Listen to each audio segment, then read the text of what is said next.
नमस्कार श्रोताओं, शाम के ठीक 7:20 हुए हैं और ये समय है आपके अपने कार्यक्रम स्पोर्ट्स स्कैन का। आज के स्पोर्ट्स स्कैन के इस एडिशन के साथ मैं हूं आपका होस्ट और दोस्त सिद्धार्थ सिंह और तमाम खेल खबरों पर विस्तार से चर्चा करने के लिए हमारे साथ जुड़ गई हैं वरिष्ठ खेल पत्रकार उत्तरा गणेशन। उत्तरा, स्पोर्ट्स स्कैन कार्यक्रम में आपका स्वागत है। धन्यवाद सिद्धार्थ।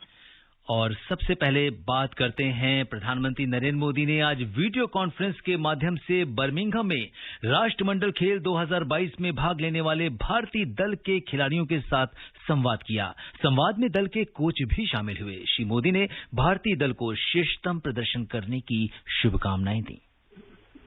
आने वाले 10-15 दिन भारत के खिलाड़ियों के पास अपना दमखम दिखाने का, दुनिया पर छा जाने का एक बहुत बड़ा सुनहरा अवसर है। मैं देश के प्रत्येक खिलाड़ी को बहुत बहुत शुभकामनाएं देता हूं। प्रधानमंत्री ने उम्मीद जताई कि खिलाड़ी अपना सर्वश्रेष्ठ प्रदर्शन करेंगे, जो देश के लिए एक तोहफा होगा। उन्होंने कहा कि खिलाड़ियों को अब नए रिकॉर्ड बनाने का लक्ष्य रखना चाहिए। प्रधानमंत्री ने कहा कि 65 से अधिक खिलाड़ी पहली बार इन खेलों में भाग ले रहे हैं। इस अवसर पर युवा मामले और खेल मंत्री अनुराग सिंह ठाकुर भी उपस्थित थे। इसी अवसर पर आप श्रेष्ठ प्रदर्शन का तोहफा देश को देंगे। आप सभी ने श्रेष्ठ ट्रेनिंग की है, दुनिया की बेहतरीन सुविधाओं के साथ ट्रेनिंग की है। ये समय उस ट्रेनिंग को और अपनी संकल्प शक्ति का समावेश करने का है। बड़े अंतर्राष्ट्रीय मैदान पर उतर रहे हैं, उनसे मैं कहूंगा कि मैदान बदला है, माहौल भी बदला होगा, लेकिन आपका मिजाज नहीं बदला है, आपकी जिद नहीं बदली है। लक्ष्य वही है कि तिरंगे को लहराता देखना है, राष्ट्रगान की धुन को बजते सुनना है। प्रधानमंत्री ने विश्वास व्यक्त किया कि इन खेलों में पहली बार भाग लेने वाले एथलीट अपनी अलग छाप छोड़ेंगे। प्रधानमंत्री ने खिलाड़ियों से कहा कि वे किसी भी तनाव में ना आकर पूरे मन और अपनी पूरी क्षमता के साथ खेलें। श्री मोदी ने कहा कि इस संवाद का उद्देश्य इस महत्वपूर्ण खेल प्रतियोगिता में भाग लेने से पहले खिलाड़ियों को प्रोत्साहित करना है। उन्होंने एथलीट्स से कहा कि जिस समय वे अपनी विरोधियों का सामना करें तो विरोधी को इस मंत्र को याद रखें कि क्यों पड़े हो चक्कर में, कोई नहीं है टक्कर में। प्रधानमंत्री ने कहा कि खिलाड़ियों को बेहतर प्रशिक्षण मिल रहा है और देश में खेलों के प्रति जबरदस्त माहौल बना हुआ है। इस अवसर पर प्रधानमंत्री ने टोक्यो ओलंपिक में भाग लेने वाली झारखंड की हॉकी खिलाड़ी सलीमा टेटे की तारीफ की। टोक्यो ओलंपिक में आपके खेल ने सभी को प्रभावित किया था और मुझे पक्का विश्वास है कि ये अनुभव आपको आगे भी बहुत ही मदद करेगा। आप बहुत आगे बढ़ेगी। मैं आपके माध्यम से महिला और पुरुष दोनों ही हॉकी टीम को अपनी ओर से और देश की तरफ से बहुत बहुत शुभकामनाएं देता हूं।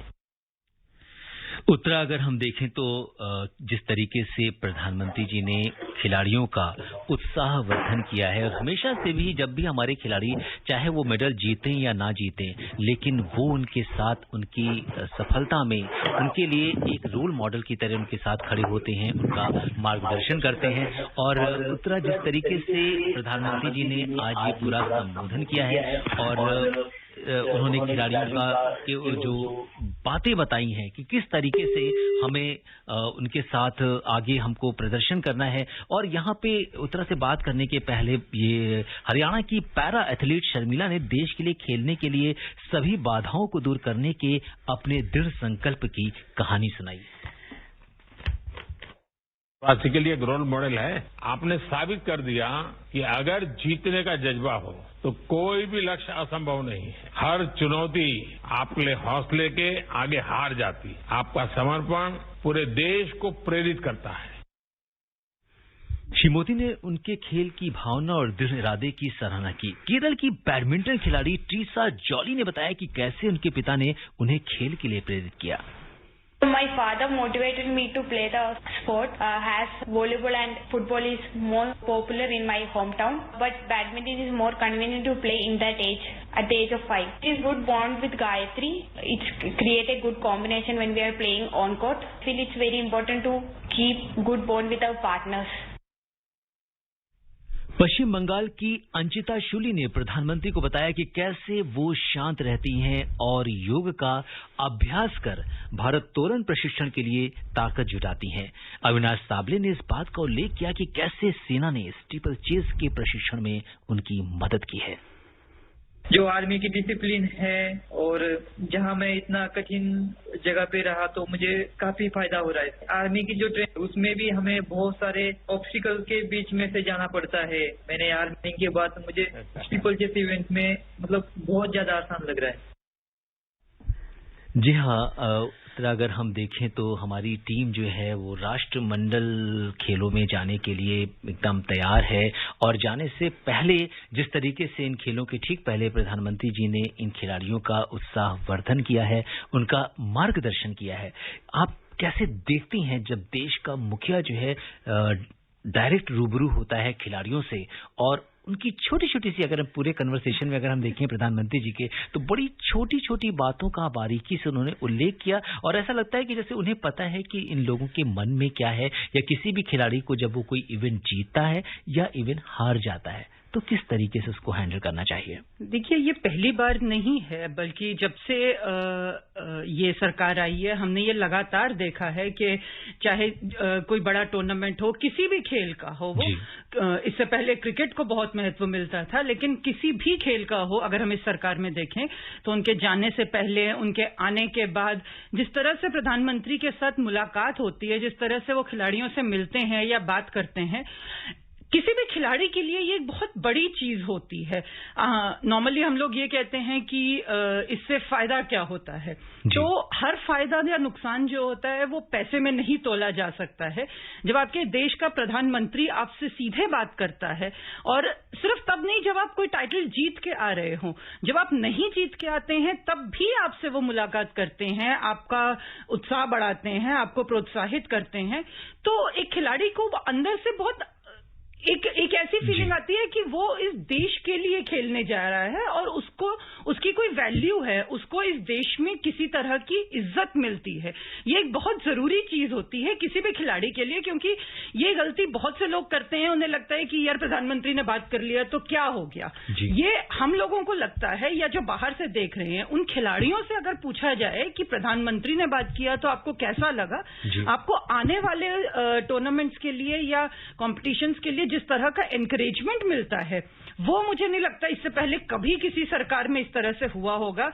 और ये तो सिर्फ जाने या आने की बात नहीं है, टूर्नामेंट के बीच में भी हमने लगातार देखा है। जब ओलंपिक्स हो रहे थे तो लगातार ये चीज आ रही थी कि अपने दिनचर्या में से वो टाइम निकाल के बैठ के मैच देखते हैं पूरा, चाहे वो किसी भी स्पोर्ट का हो।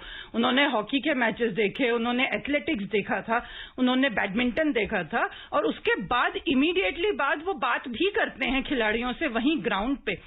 मुझे याद है कि जब ये सब कुछ हो रहा था तो जो ऑस्ट्रेलियन कोच वगैरह हैं, या या जैवलिन में जिस तरह का बाहर के लोग हैं, जो चाहे वो जर्मनी से हों या हॉलैंड से हों, जब उन लोगों से बात की जाती है, उनके कोचेस से या खिलाड़ियों से, उनके लिए ये एक बहुत नई चीज होती है। उनको लगता है कि हम इतने मेडल जीतते हैं, हमारे तो शहर का मेयर तक आके हमसे कभी पूछता नहीं है कि तुमने क्या किया है। तो उन लोगों की नजर से जब देखते हैं तो आपको इसका महत्व और ज्यादा समझ आता है कि आपके देश का मुखिया जो है वो अपना टाइम निकालता है। और अभी मॉनसून सेशन शुरू हुआ है, आसान नहीं है किसी भी प्रधानमंत्री के लिए इस तरह से वक्त निकालना और इतना टाइम देना किसी खिलाड़ी के साथ, और उसकी छोटी बड़ी चीजों को याद रखना। जब थॉमस कप उबर कप हुआ था तो मुझे याद है कि लक्ष्य सेन ने कहा था कि जब उससे पहले वो लोग मिले थे प्रधानमंत्री से, तो उन्होंने उसकी बाल मिठाई की बात की थी कि आप अल्मोड़ा से लेके आइए। तो ये छोटी छोटी चीजें मुझे नहीं लगता कि शायद फेडरेशंस में भी लोगों को याद रहती होंगी। एक खिलाड़ी के लिए, एक 19-20 साल के खिलाड़ी के लिए उसका प्रधानमंत्री 2 महीने पहले की हुई बात को याद रखे और उसके बारे में दोबारा उससे पूछे, इससे बड़ा मुझे नहीं लगता किसी भी खिलाड़ी के लिए, देश के किसी भी देश के खिलाड़ी के लिए कोई महत्व होना चाहिए।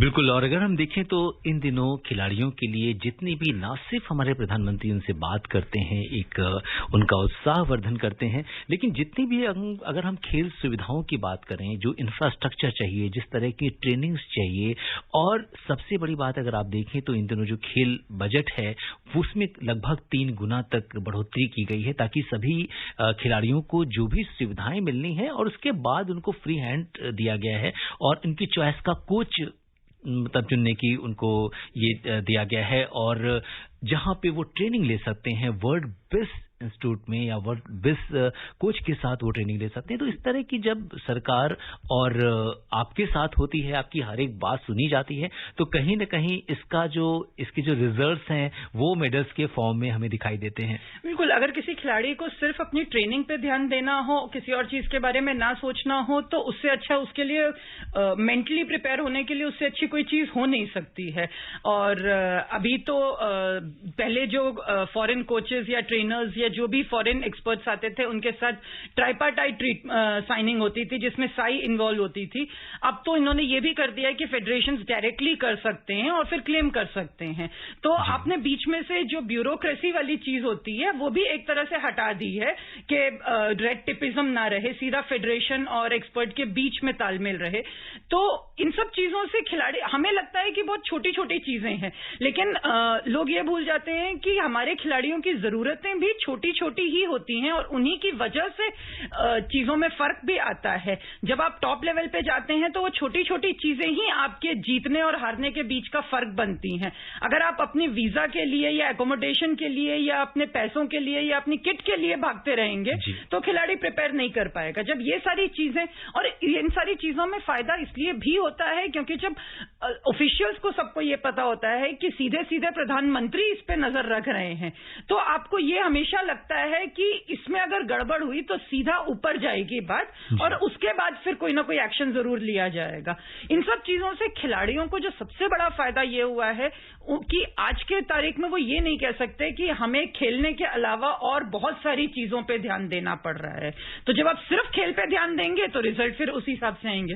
बिल्कुल। तो ये तो बात थी कि किस तरीके से प्रधानमंत्री जी ने आज खिलाड़ियों के साथ जो इंटरैक्शन किया है, उनकी बातें सुनी हैं, अपने सुझाव दिए हैं और उनको शुभकामनाएं दी हैं। राष्ट्रमंडल खेल 2022 का आयोजन बर्मिंघम में 28 जुलाई से 8 अगस्त तक होगा। इसमें भारत के 215 खिलाड़ी 19 खेल विधाओं में हिस्सा लेंगे। और आपको ये श्रोताओं बता दें कि आकाशवाणी का समाचार सेवा प्रभाग जो कार्यक्रम स्पोर्ट्स कैन है, इसमें कल से राष्ट्रमंडल खेल क्विज का प्रसारण करेगा। और ये जो क्विज है, ये इसमें जो भी आपसे सवाल पूछा जाएगा वो राष्ट्रमंडल खेलों से जुड़ा सवाल होगा और बहुत आसान सवाल होगा। और इसके जवाब आप हमें ईमेल है हमारा airsportscan@gmail.com, इस पर आप भेज सकते हैं। इसकी स्पेलिंग मैं आपको बता देता हूं, airsportscan@gmail.com पर आप भेज सकते हैं। और सबसे पहले सही जवाब भेजने वाले विजेता के नाम की घोषणा जो है वो अगले दिन की, यानी कल पहला सवाल पूछा जाएगा, परसों इसका जवाब स्पोर्ट्स कैन कार्यक्रम में प्रसारित किया जाएगा। सुनिए राष्ट्रमंडल खेल क्विज आकाशवाणी समाचार के साथ रोजाना शाम 7:20 पर। इसमें हिस्सा लेने के लिए आपको देना है कॉमनवेल्थ गेम्स पर पूछे गए एक आसान सवाल का जवाब। आप अपना जवाब ईमेल कर सकते हैं, पता है airsportscan@gmail.com। विजेता की घोषणा अगले दिन स्पोर्ट्स कैन और समाचार बुलेटिन में की जाएगी। इसे Twitter handle @AIR News Alerts पर भी फ्लैश किया जाएगा। विजेता को टीम इंडिया की एक जर्सी भी दी जाएगी। तो देर किस बात की, सुनिए स्पोर्ट्स कैन प्रतिदिन शाम 7:20 पर FM गोल्ड 100.1 मेगाहर्ट्ज और हमारे YouTube channel news on AIR official पर। जी हाँ श्रोताओं, आपको बता दें कि राष्ट्रीय खेल जो भारतीय खेल प्राधिकरण है साई, वो राष्ट्रमंडल खेल क्विज में आकाशवाणी समाचार का साझेदार है। तो साई के साथ जो है ये हमने जो क्विज प्रतियोगिता है ये शुरू की है और उतना देशवासियों को के अंदर कॉमनवेल्थ गेम्स से पहले इस तरह की पहल जो है आकाशवाणी समाचार ने की है। और आपको ये बता दें कि ये कोशिश हमने पहले भी की है और लिसनर्स का जो पार्टिसिपेशन होता है इतनी बड़ी संख्या में, और न सिर्फ देश से बल्कि अब हमारा ऐप है न्यूज ऑन AIR, जिसके माध्यम से पूरे विश्व से लोग इससे जुड़ते हैं और वो हमें अपनी बातें साझा करते हैं, वो इस कार्यक्रम के लिए अपने सुझाव देते हैं और अब इस क्विज के माध्यम से उनके पास एक मौका होगा इस पुरस्कार को जीतने का। क्या इस पहल पर आप क्या कहेंगी? ये हमेशा ये कहा जाता है कि खेलों से लोगों को जोड़ना चाहिए या लोगों को और लाना चाहिए, लेकिन सिर्फ स्टेडियम में या टीवी पे खेल प्रेमी नहीं जुड़ते हैं, वो हर तरह से जुड़ना चाहते हैं। और जब इन सारी चीजों के जरिए वो जुड़ते हैं तो उनको लगता है कि वो भी उस खेल का हिस्सा है, वो भी उन खिलाड़ियों की जिंदगी का एक हिस्सा है, वो अपने आप को उनसे जुड़ा हुआ मानते हैं। तो ऐसी पहल तो मुझे लगता है कि बहुत पहले होनी चाहिए थी और सिर्फ बड़े टूर्नामेंट्स में या राष्ट्रमंडल खेल जैसी चीजों पे नहीं होनी चाहिए, बल्कि हर टूर्नामेंट में होनी चाहिए, चाहे वो किसी एक खेल को लेके हो या बहुत सारे खेलों को जोड़ो हो। अभी चाहे वो वर्ल्ड कप हो या एशियन गेम्स हो, चाहे कितने भी हो, बल्कि मुझे तो लगता है कि अगर ये सारी चीजें जितना ज्यादा डोमेस्टिक की तरफ जाएंगी उतना अच्छा है। आपको ये हर खेल के नेशनल गेम्स और नेशनल चैंपियनशिप्स पे भी शुरू करना चाहिए, क्योंकि जिस तरह से लोग AIR पे सुनते हैं चीजें, मुझे पूरा यकीन है कि शायद हैरानी होगी और प्लेजेंट सरप्राइज होगा अगर आप इसको और ज्यादा डोमेस्टिक के साथ भी जोड़ेंगे ऐसी चीजों को। तो जी बिल्कुल, इस तरह की हमारी कोशिश जारी रहेगी। और उत्तरा, आपको बता दें कि जब हमारे पास ईमेल्स आते हैं और जब हम देखते हैं कि लोग हमें, कोई मिजोरम में नॉर्थ ईस्ट में बैठा हुआ कोई श्रोता हमें सुनता है, तो वहीं कहीं सुदूर दक्षिण की अगर हम बात करें तो चेन्नई से या किसी और शहर से हमारे पास, हैदराबाद से किसी श्रोता का मेल आता है, तो पूरे देश से हमारे पास इस समय लोग जुड़ते हैं। तो ये जो है राष्ट्रमंडल जो खेल क्विज है, हम अपने श्रोताओं से यही कहेंगे कि आप इसमें बढ़ चढ़कर हिस्सा लीजिए। आज विश्व शतरंज दिवस है। 1924 में पेरिस में आज ही के दिन अंतर्राष्ट्रीय शतरंज संघ की स्थापना की गई थी। 12 दिसंबर 2019 को संयुक्त राष्ट्र महासभा ने 20 जुलाई को विश्व शतरंज दिवस के रूप में घोषित किया।